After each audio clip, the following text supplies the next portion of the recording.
And of course, we'll get to the very latest on the PGA Tour, where we have another major in the books and another major player winning a major. Xander Schauffele wins again, a major championship victory. And basically, this is the hottest golfer right now on the PGA Tour. Yes, I said it, ahead of Scotty Scheffler. He ends up winning the Open Championship, as you can see there, by a couple of strokes over Justin Rose. And that's the final leaderboard there. So as you see, Scotty Scheffler not there. Xander winning yet again, second major of the year. So congratulations to him. And we'll see who ends up having the best year overall. That decision is going to come pretty soon as well. But needless to say, Xander, after winning yesterday, talked about winning the British Open Championship and raising the claret jug. Yeah, it's an honor. I've always dreamt of doing it. That walk-up 18 truly is the coolest, with the yellow leaderboards and the fans and the standing ovation. It really is one of the coolest feelings I've ever had in my life. I got chills walking down and quickly had to zap myself back into focus because the tournament wasn't over yet. So, I can't wait to enjoy this with my family. It was hard. It was very difficult. I think winning the first one helped me a lot today on the back nine. I had some feeling of calmness come through, and it was very helpful on what has been one of the hardest back nines I've ever played in a tournament. So it's a dream come true to win two majors in 1 year. It took me forever just to win one, and to have two now is something else. Yeah, historic season for Xander Schauffele. Great job there for him. All right, now for those of you who have been to Las Vegas before and may have been to the SuperBook out there, it's the most popular sports book in Vegas. They have been online in several states since, of course, sports betting has become legal, but those days are coming to an end. An announcement on Saturday that SuperBook on their social media account said that they are closing all of their online sports books outside of Nevada. So very big news there. Arguably, again, the most popular and most intense sports book with the most options in Las Vegas, no longer available in the United States. Pat Evans will give us the latest as to why they made this decision, coming up in about 20 minutes from now. So stay with us because I'm curious as well. All right, now over in the National Football League, training camps are getting ready to open. Rookies are reporting, and then full training camps are later this week. Hall of Fame game, by the way, coming up in less than 2 weeks. We're not going to see Jordan Love, quarterback of the Green Bay Packers, take the field at least until training camp. An announcement today by Love, he's in the building and participating in meetings, but he is not taking the field until they finalize a new contract. The extension is expected to exceed $50 million a year, as Love came into his own in a very big way last year with the Green Bay Packers, leading them to a very nice season, but with no extension, no field time as of yet for Jordan Love of the Green Bay Packers. All right, speaking of no field time in the future for Ozzie Albies, the Braves, with yet another injury. They've already lost so many players this year. Ronald Acuna Jr. for the season.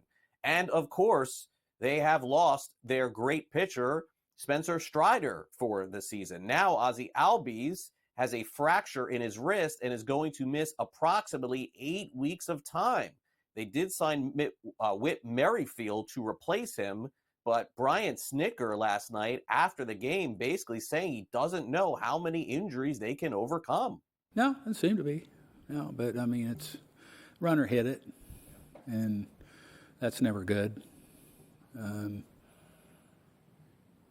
But, he'll obviously go on the IL and just, go through the moves and all that kind of stuff this evening.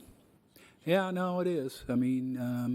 Gets to a point where, you kind of over the top here a little bit, and it's just you can't cover it. Yes, you don't. Depth will cover to an extent, but after a while, it's hard. Braves will have to be involved in the trade deadline, I would assume, coming up next week as well. So will the Seattle Mariners. They've already made some moves that would probably spin your head at the beginning of the season. They have designated for assignment Ty France, once upon a time a really good hitter for them over the last couple of years, struggling big time this year. Looks like France is probably headed to a new team. We will see. Seattle absolutely has to be involved in that deadline next week.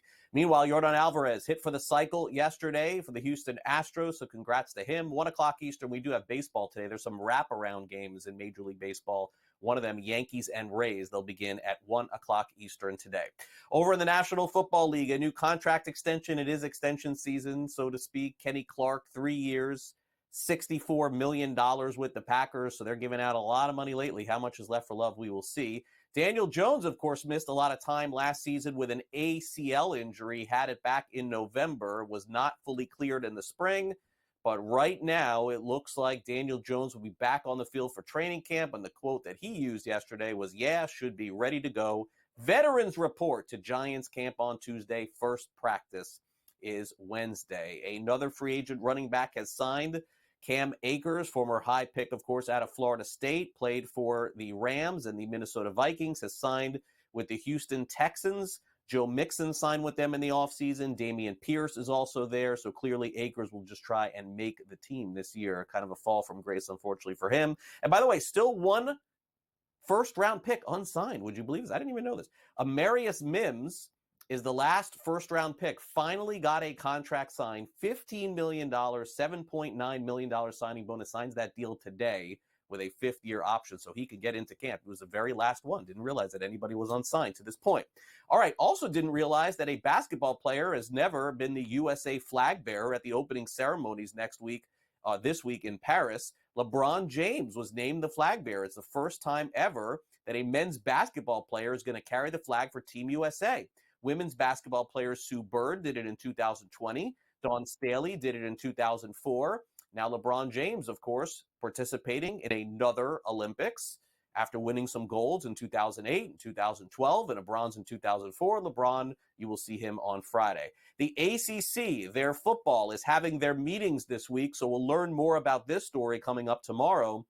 But as of right now, it looks like Florida State and Clemson are not leaving the Atlantic Coast Conference for another conference, which is really big news because the ACC is going to be hard to survive without them. They had to make that decision official by August the 15th. They had to make a decision by today, and so the commissioner of their conference is speaking today. We'll get more news on this for you tomorrow on the show. Contract extension in the NBA. Boston Celtics forward Sam Hauser, one of the NBA's best three-point shooters, has agreed to a 4-year, $45 million contract, ESPN is reporting. He'll make $2 million in the 2024-25 season. Will be under contract 28-29. And they're about $225 million in terms of their salaries this year for the Boston Celtics. So they're going to have to pay that luxury tax penalty as well. By the way, a brand new show debuting on SportsGrid today. When we are done, we've got the early line coming up at 12. But want to invite you at 1 o'clock Eastern. It's the debut of our brand new show on SportsGrid TV. It is Kaplan and Crew, 1 o'clock Eastern on SportsGrid, hosted by Scott Kaplan, who, of course, has covered the NFL and everything under the sun out west for several years. So make sure you tune in at 1 o'clock Eastern today. That'll be just before Pharrell Coast to Coast, back on the air today at 3 o'clock Eastern.